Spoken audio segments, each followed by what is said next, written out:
Donald Trump s'en prend désormais au voisin méridional des États-Unis. Le Mexique va bientôt être frappé par des droits de douane de 30% sur ses marchandises expédiées vers le nord.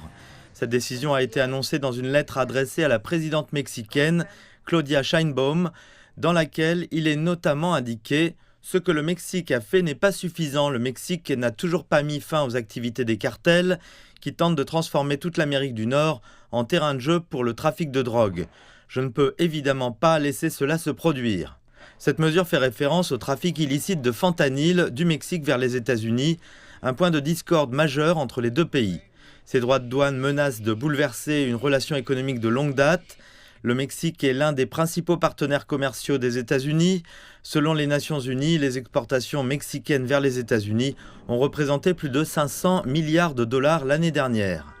Les principaux produits exportés sont des voitures et des pièces automobiles, des machines et des produits agricoles. Des droits de douane de 30% seront également imposés à l'Union européenne, autre partenaire commercial important des États-Unis. Les échanges entre les États-Unis et l'UE représentent près de 30% du commerce mondial.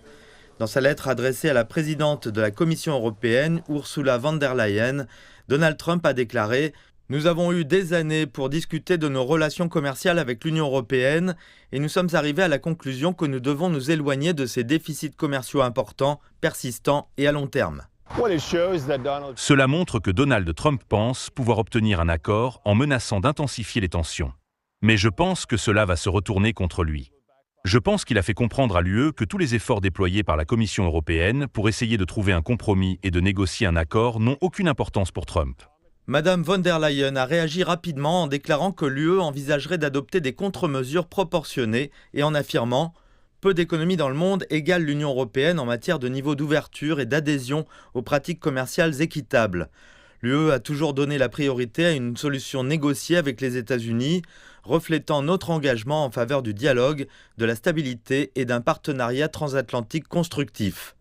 Mais Donald Trump voit les choses assez différemment, comme il l'a déclaré en février dernier. L'Union européenne a été créée dans le but de nuire aux États-Unis. Toutes les parties espèrent désormais que les négociations aboutiront à de nouveaux accords avant la première échéance fixée au mois d'août pour les droits de douane.